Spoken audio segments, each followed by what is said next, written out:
The Provoke Podcast, brought to you by Provoke Media and produced by the international broadcast specialist Marketeers. Welcome to the Provoke Media Podcast. I'm Megan Keoghan, host of today's episode and head of content partnerships here at Provoke. As venture capital and Fintech slows, could this be the moment Greentech rises to the occasion? In today's episode, we'll discuss how the rise of ESG communications is shining a light on the opportunity ahead for Greentech. As so many climate and sustainability and or renewable energy-focused technology startups attract investor and public funding attention, this wealth of new market entrants makes this space increasingly enticing. It also presents an interesting communications opportunity. For communications and PR professionals, there's so much to learn about what happened with Fintech and the challenges that any nascent sector faces with driving brand awareness. How can we take these learnings and apply them to the Greentech firms working to tackle the challenges created by climate change and environmental disruption? And what role do the big tech companies play in elevating these new innovations? With us today is Ben Romberg, Client Strategy Director at Hotwire Global, to help us answer these questions and many more. Ben, thanks so much for being with us. Great to be here. Thank you very much, Megan, and appreciate that introduction. Absolutely. Just to give a little bit of background, I think you touched on some very interesting areas that we've been discussing in great detail at Hotwire. And I think probably the most prominent is just about the rise of green tech and the rise of climate and renewable tech, which we see as a really burgeoning area. My responsibility at Hotwire is really focused around the development of our ESG capabilities and strategy, but also how specifically we work to develop our clients' approach towards environmental, social, and governance structures that they can then take to market, they can communicate, and they can start to build and set their brands around. And in that area, we see increasingly clean tech, renewable tech, and climate tech as being, core components of this sort of burgeoning space, and really an interesting opportunity area. So great to talk to you about it today. Thank you. We are excited to sort of lay some groundwork.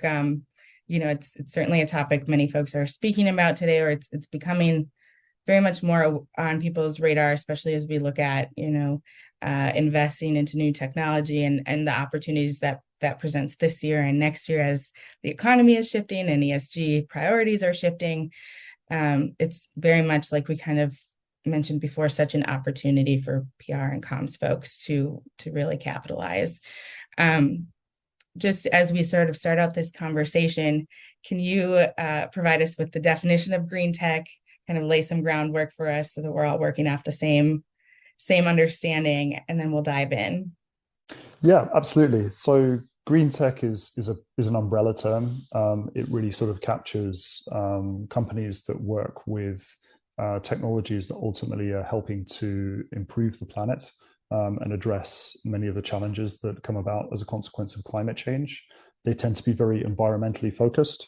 They tend to be sort of focused predominantly in the energy sector, but they also work with cutting edge technology that's also looking to address some of the key challenges around renewable technology, around solar tech, around also biology and plant tech, green tech being, a focus on, for example, tree scanning devices, using drones to sort of look at, the outputs and CO2 emissions that are connected with forestry. And it's also an umbrella term that has a number of different categorizations that sit underneath it. Those would include climate tech, clean tech. These are all sort of component parts that sit underneath green tech as a term as well. But it's becoming this catch-all term, and I think increasingly there's lots of different types of technology that sit underneath this catch-all phrase. And I think there's still a lot of work to be done to understand what those categories are, and also what they mean to communications professionals, what they also mean to target audiences and to investors, as well as journalists. Certainly, and that really actually segues into one of the first spaces that PR and comms and consultancy can really capitalize, which is these burgeoning tech companies that may have some incredible scientific or technology offering that falls into the category of what bigger companies don't know that they don't know exists out there. And as you're speaking about kind of the categories of the umbrella terms of green tech and then the smaller spaces within that, it's just such an interesting place when we talk about where you can play a role as somebody at Hotwire or the next Greentech consulting firm to help a company identify how they get found. Yeah, I think it's interesting, and it's something we talk about a lot at Hotwire, which is trying to understand how to create a story that's compelling, that's engaging, and that expresses and extrapolates the value that an organization is looking to bring to its investors, to its customers, to the most important people it's trying to speak to. We work with a lot of different brands in helping them to understand how best to do this. Specifically working with clients like Dell Technologies, IBM, and Honeywell, all of whom are also developing their ESG approach, their ESG strategy. They've created teams, they've created sort of sub-compartments within the organization that help to sort of, invite more discussion and also invite more innovation around how they then bring their climate tech or then green tech solutions to the fore. And so in doing that, a lot of the sort of recipe for how we can help smaller organizations do that sort of exists. So I think a big component to that is the storytelling aspect. How do you get the narrative right? How do you tell a story that's compelling enough that it's going to be picked up by the press? It's going to be picked up by people who, for example, are specifically looking to understand what's the opportunity, what does the investment opportunity look like with this organization, as well as understanding how it helps the planet and how it helps to underpin the specific challenge that's being addressed. And I think where we see the opportunity is that some green tech organizations have got this right, but others are still trying to get there. And I think there's lots of learnings in the fintech sector that can be brought to the fore. We've seen some immensely successful fintech companies over the last 10, 15 years that have become household names. And I think there's a real opportunity for green tech firms to sort of emulate some of that success. Yeah, that it kind of segued right into my next question, which was, it sounds so familiar from the fintech story that we are all kind of familiar with when we think of like, what have we learned from the past? What do we apply to this next era or this next chapter? And what are some of those technologies? And so when we, if you're open to it, I'd love to go dive a little deeper into what we learned from fintech. Some of those takeaways, you spoke about the storytelling and sort of the building a brand around a personality or a persona, how that translated for fintech, and what does that actually look like when we apply it to green tech? How do those lessons and learnings shift when we're talking about a different industry space? Yeah, I think it's interesting what fintech got right. I think some of the more compelling fintech brands and some of the more successful stories were based around an inspirational technology or an inspirational team that was able to create that technology.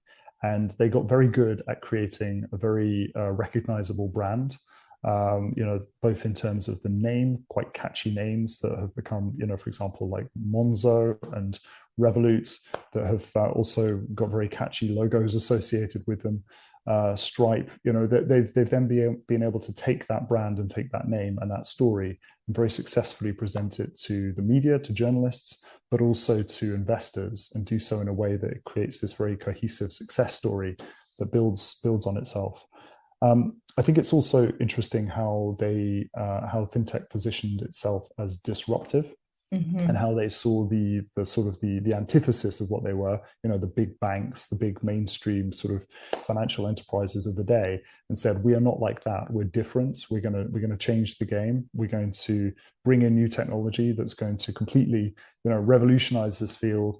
And we're going to try and steal their lunch as well. And I think that's a very important story for green tech, because a lot of the green tech companies are looking to do the same. They are focused on the fossil fuel industry and understanding what some of the big challenges that have come out of that industry, some of the damage that's been done, and what's the inverse. How can we be disruptive? How can we change the way that industry has operated?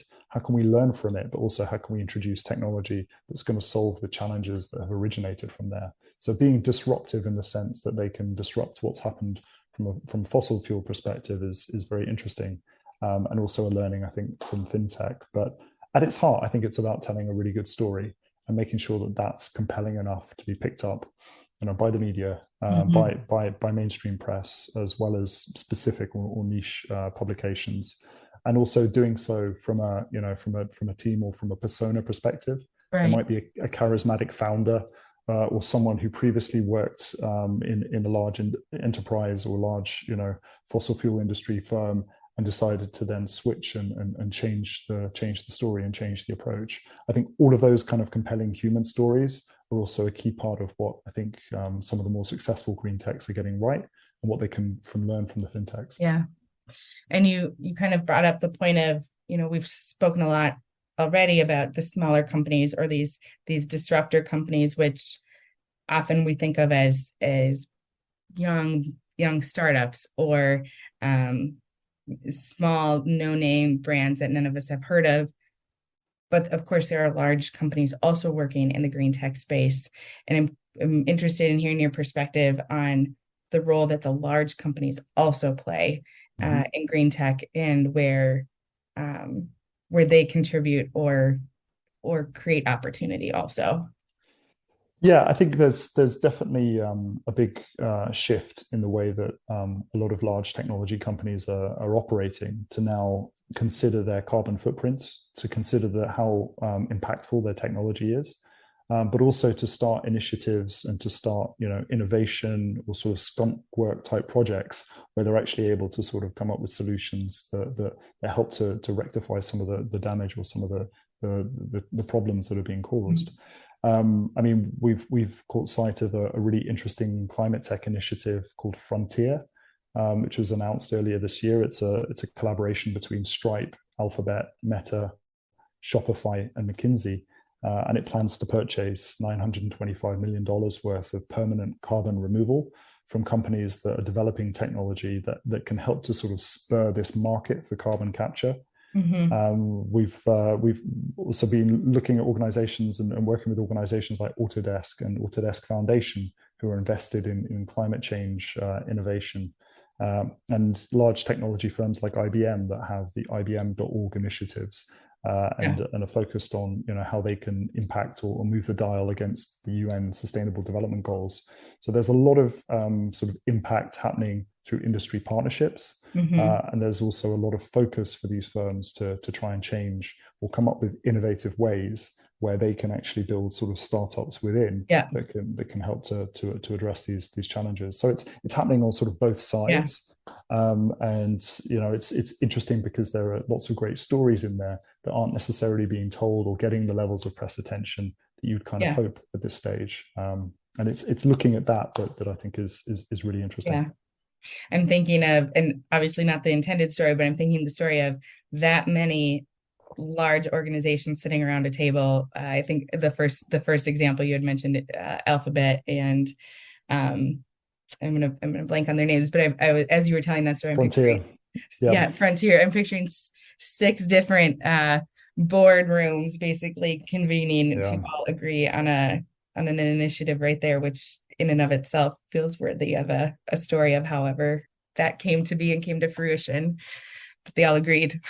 Hugely, yeah. I think that there is a story in that. I think it's a lot of it's about finding where those areas of overlap are. I think what a lot of these big organizations have found is that they are focused on similar types of initiatives. And then when they look at it on paper, they see that there's a common overlap with many of their partners, with many of their customers, and many of the organizations they already work with.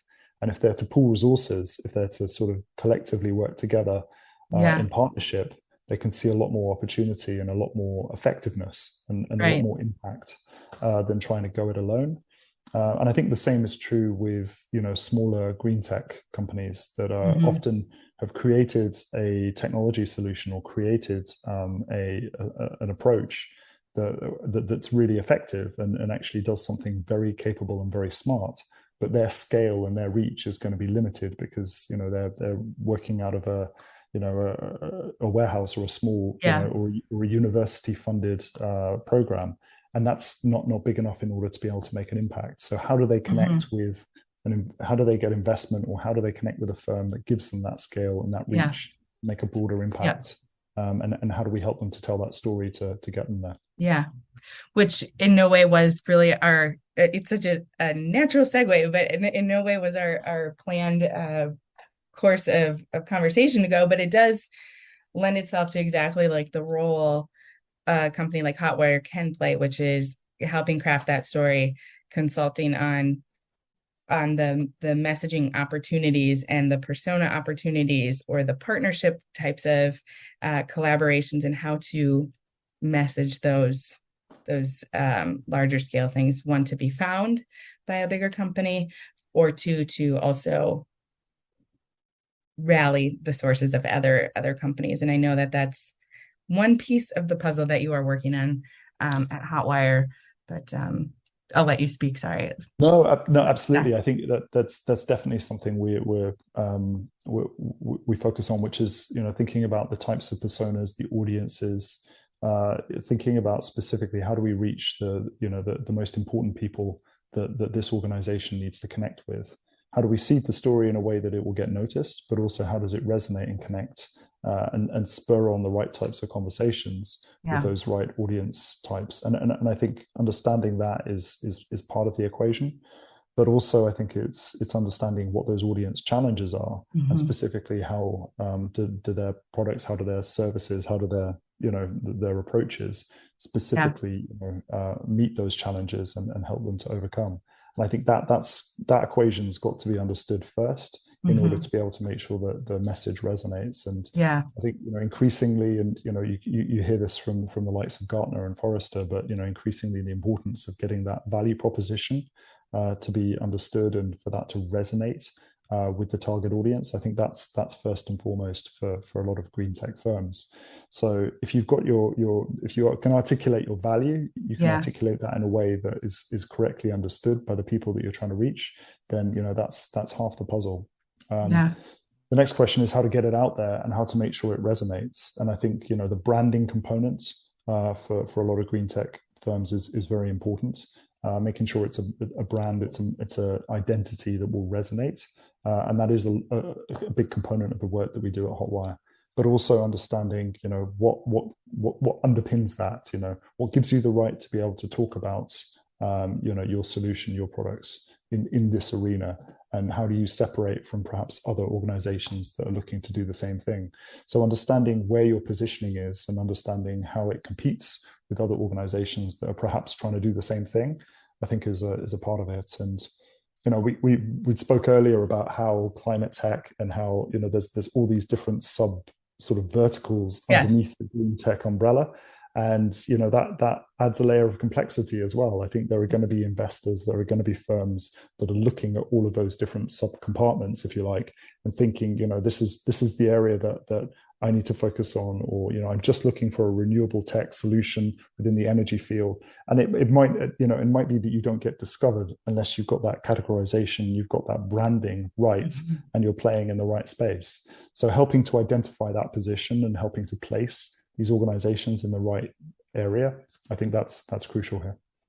It's such a key place that a firm like Hotwire or PR professionals and comms professionals in general can play right now, which is thinking like a journalist, which is telling the same story from so many different angles or through so many different lenses, because the audiences are vast, whether it's the different types of companies that could utilize the services of one of these smaller green tech companies, or whether it's messaging to the media and then identifying what audience within the media that you're speaking to investor groups, that it's finding the core story and being able to use so many different perspectives to convey that story and create some consistency or the red thread across all of them, which is really so critical in the growth of a company like a green tech company. Yeah, absolutely. I mean, I used to work as a journalist. I was at the BBC for some years, and before that, I was also working as a financial journalist. And I know that some stories are absolutely more compelling than others, particularly when they come in the form of a press release or a press pack, where you're trying to understand what an organization is trying to say, either to its investors or to a wider sort of audience, or whether it's specifically to a journalist that's very specialized in this field. And I think this is an increasingly specialized field. And I think there are some phenomenal environmental journalists out there. There are phenomenal journalists that are focused on this sector in particular. And they're able to understand when there's an organization that's trying to greenwash, when there's an organization that's trying to get its name out there just for the sake of it, as much as trying to understand the substance of a story and what's really valuable. And I think that sharing that value and being able to be clear about the real impact that an organization is making is really crucial. So telling that story in the right way, and making sure that impact is conveyed is key. And as you say, making sure that red thread runs through from the experience that an investor might have by exploring an organization's credentials or looking at a website, all the way through to picking up an article in the press, or even being exposed to some marketing collateral or the brand. That all has to have a very consistent line, and making sure that it tells one consistent story as well. Again, that consistency element, making sure that one message resonates is part of what we focus on at Hotwire. But I think it's also, a really important learning that, a lot of PR professionals can take from the fintech sector. They have been great at telling that one cohesive story. They have been really good at selling that one, brand identifier that sort of resonates and makes such a clear impact across a very broad industry. I love that kind of sentiment to summarize where we've been here a bit, and thoughts on anything that we haven't touched on. I know this was very much sort of like this 101 overview crash course in Greentech and the opportunity that therein lies for comms professionals, but got me kind of converted. Like I'll be signing up to work at Hotwire next. what have we overlooked here in the kind of this primer conversation from your perspective? I think it does go further into that sort of measuring impact piece. So being able to clearly articulate what the real world impact of an organization or of a specific green tech firm is, and how that can sit very, very carefully alongside a growth story. I think all the, or at least most, I'd say, green tech organizations are looking to try and scale and implement their solutions on a much wider basis. Mm-hmm. And so in that there is value creation, in that there is revenue growth, but it's also tying it back to what's the real world impact. How is it helping to solve and mitigate a lot of the challenges being brought about by climate change? How is it helping to reduce the carbon emissions of a particular sector, or a particular entity? Or what is being done that can sort of really be talked about firsthand by environmental journalists who are going to be looking and scrutinizing this these organizations very closely. And I think if you can articulate that impact, if you can show that impact story in a way that resonates, in a way that is not trying to not using smoke and mirrors, but actually is very carefully crafted and has data to back it up, I think that's that's a cool part of this as well. Yeah. So just, in terms of advice more than anything, I think what we've found is that just being very wary that you have to have that data, you have to have that real world impact first in front of the story before you can then get into talking about what the revenue growth or what the goals or the value creation looks like, because that's really secondary here. What's most important is how we can help to move the dial. Absolutely. At the risk of opening a new conversation right when we were wrapping up, you kind of brought up the metrics conversation, which has been a part of nearly every podcast that we've done here, every article we've done at Provoke. It's just really the common piece or question that we're all talking about.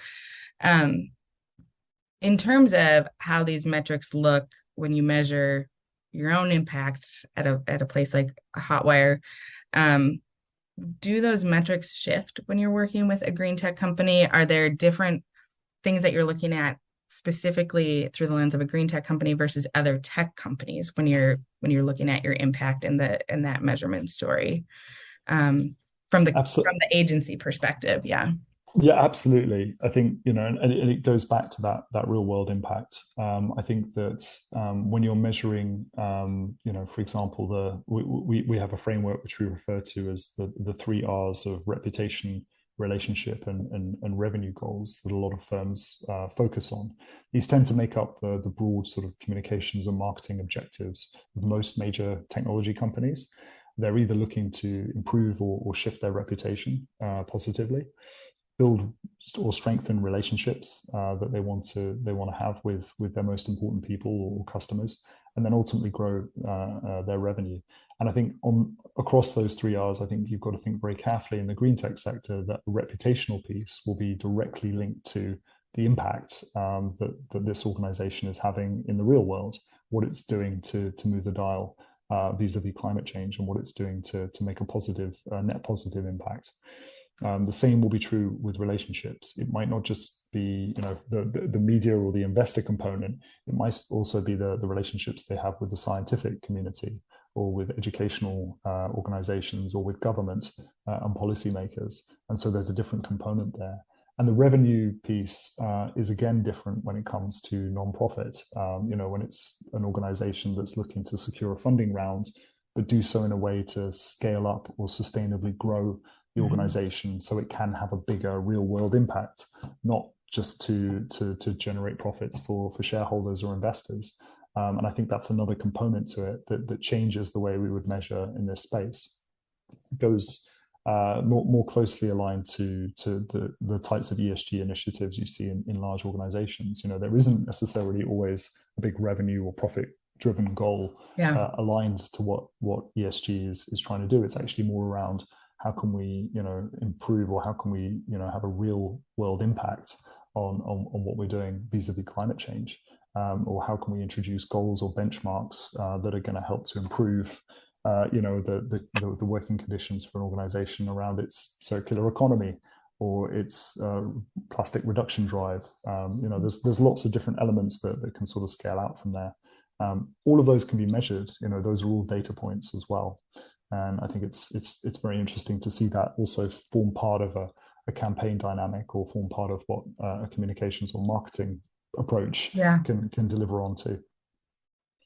I see many additional podcast conversations here that we can grow off of this original one, and could keep going for a long time. But I will also spare you and let you get back to your day as well, Ben. But this has been a fantastic conversation, and really enjoy your expertise, sharing, educating all of us on the green tech opportunities out there for comms professionals. This has been the Provoke Media Podcast.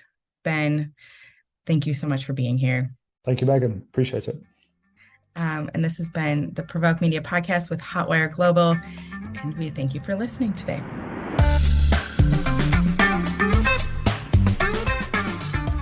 You've been listening to the Provoke Podcast, brought to you by Provoke Media and produced by the international broadcast specialist Marketeers.